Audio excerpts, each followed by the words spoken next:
Hello and welcome to the Voice of Self-Discovery podcast, where every conversation is an invitation to learn, love, and live the highest, most truthful version of ourselves, one day at a time.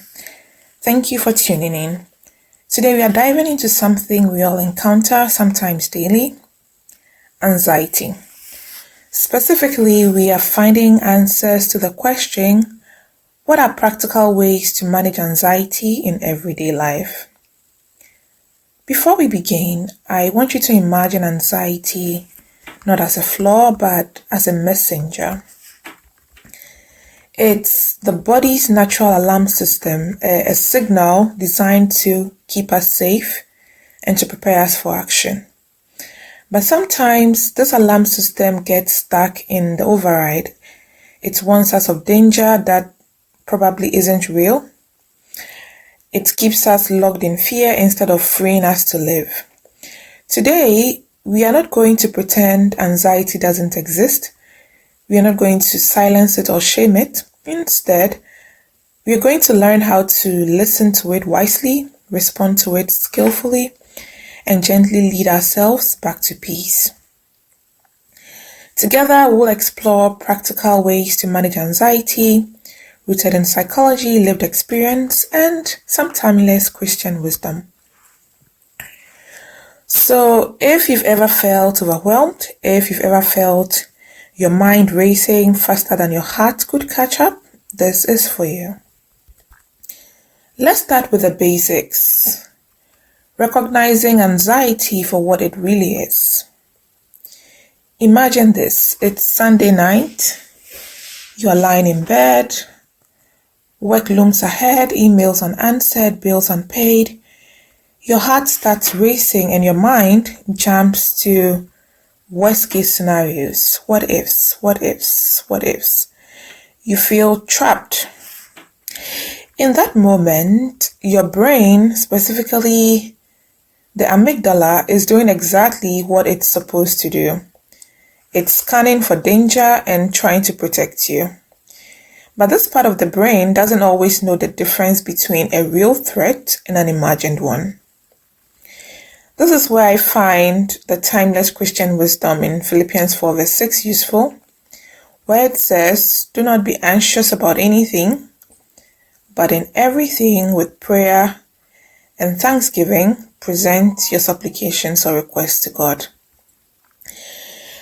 This philosophy is not a scolding, neither is it a denial of anxiety. It doesn't mean ignoring your feelings or pretending your problems do not exist. Rather, it suggests redirecting the energy that anxiety feeds on. I see it as a loving hand stretched out towards you saying, you don't have to carry this alone. But the question is, how exactly can you not carry it alone? The phrase, "but in every situation by prayer and supplication," is a reminder that nothing is off limits in asking for help, particularly from God. And we can always surrender our worries to God in trust that He is capable of handling whatever it is that is out of our control. If you don't believe in God, this is an invitation to. And one other profound insight from that particular verse is the phrase, "with thanksgiving." It means when we feel anxious, we can redirect the energy anxiety feeds on through gratitude. So by acknowledging that good already exists and by acknowledging what is within our control in the midst of the anxiety, we redirect the energy anxiety feeds on.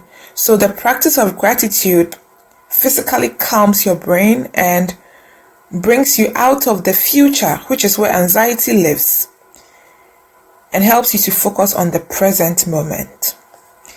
So next time anxiety shows up, instead of resisting it, consider redirecting the energy that anxiety feeds on by being grateful for the present, acknowledging the good that already exists, and asking for help for the things that are out of your control. Another powerful tool is breathing. Just picture this. You are stuck in traffic, running late for an important meeting. Your hands grip the steering wheel tight, your chest tightens, and your mind is just on spiral mode. In that car, you have access to a secret superpower, your breath. You are breathing anyway, so why not use it to your advantage? Research tells us that deep, slow breathing activates a part of our nervous system that says you are safe. So, I recommend a simple practice you can try right now, the 4-7-8 method of breathing, where you inhale slowly for 4 seconds, you hold your breath for 7 seconds, and then you exhale fully for 8 seconds. This is one thing you can practice anywhere and at any time. And it's very simple. Breathing, 4 seconds of inhaling, 7 seconds of holding your breath, and 8 seconds of exhaling. It works like magic. Another moment we've all faced is when you send a risky email, no response for hours, and then suddenly your mind tells you they hated it, you're going to lose your job, everything is falling apart, you didn't use the right words, and you begin to just worry endlessly. This is what anxiety does. It tells us catastrophic stories. But cognitive behavioral therapy reminds us that you don't have to believe everything you think. Instead, we need to question our thoughts. So you can gently ask yourself, what evidence do I have that this worst case scenario is true? What evidence might suggest it's not true at all? And sometimes the mere ability to pause and question your thoughts gives you a totally different perspective. You might realize, you've actually sent a similar email in the past and it was received well. Or you go back and read the email and realize there's absolutely nothing wrong with it, and then you are calm. But the important thing here is to acknowledge that it's not everything your mind tells you that is true. So when those fear and anxiety stories start creeping up in your brain, take a moment, question your thoughts to anchor yourself back to tranquility. One other practice I find grounding and helpful in managing anxiety is having a ritual. It could be a morning ritual, an afternoon ritual, or a nighttime ritual. Picture this. You wake up, your hand immediately reaches for your phone, 30 minutes of scrolling, and later your mind feels heavy, anxious, or a bit overstimulated even before the day begins. And we as humans need to be anchored in a particular direction to maintain tranquility. So the very things we start our day with become defining moments in how the day goes overall, which is where I find rituals important. They don't have to be grand. They could be as simple as a morning prayer, a gratitude list, or maybe a slow cup of tea without screens. And these simple acts can just get you grounded to start your day. And you don't have to do this only in the mornings. It could be in the afternoon or it could be in the evening. But just having a ritual, something that you follow to calm yourself and to maintain tranquility is very important. So maybe this week you start your own tiny ritual. It could be taking deep breaths before touching your phone. It could be whispering a prayer of gratitude as you rise. But let it be your daily home base.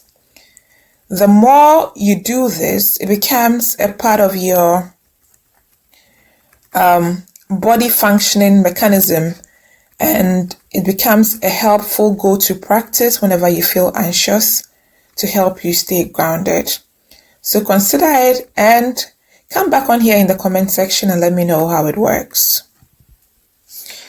Lest I forget, another way back to peace is movement. Yes, movement. Movement helps. If you've been sitting all day, working, scrolling, thinking, and your body feels frozen, movement helps. Research shows that even 10 minutes of gentle exercise can significantly lower anxiety. You don't have to run a marathon. Just stretching in your living room, walking around in your office, moving your body while you cook, it all counts. So sometimes moving your body, just getting up and taking that 1 minute, 2 minutes walk, pacing up and down, can help to manage any anxiety that you're feeling. Yes, it's the simple things, nothing complicated.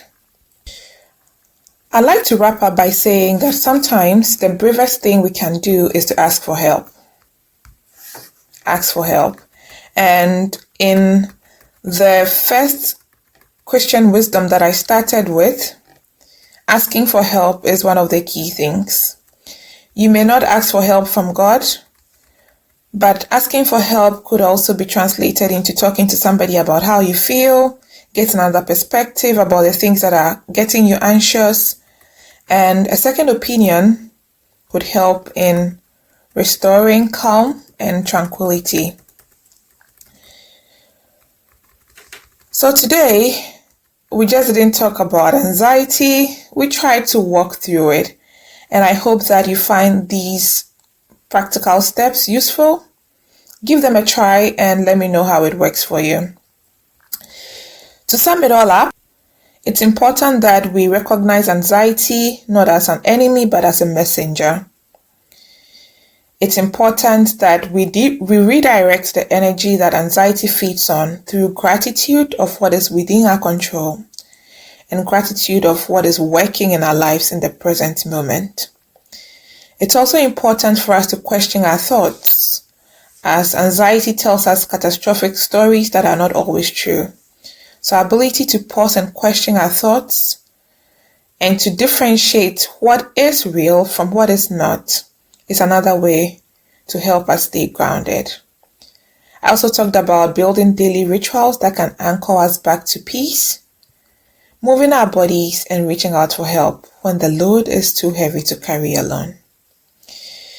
But let me say this, anxiety will still visit you. That's part of being human. But now, when it knocks, you have tools, you have wisdom, you have permission to respond with peace instead of panic, and maybe, most importantly, you have the reminder that you're not the only one who feels anxious.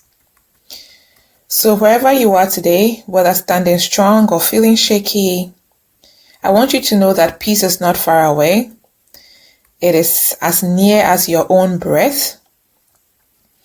Thank you for being here. Thank you for choosing courage, and thank you for walking this journey one day, one breath, one beautiful choice at a time. Until next time, stay rooted, stay hopeful, learn, love, and live your best self.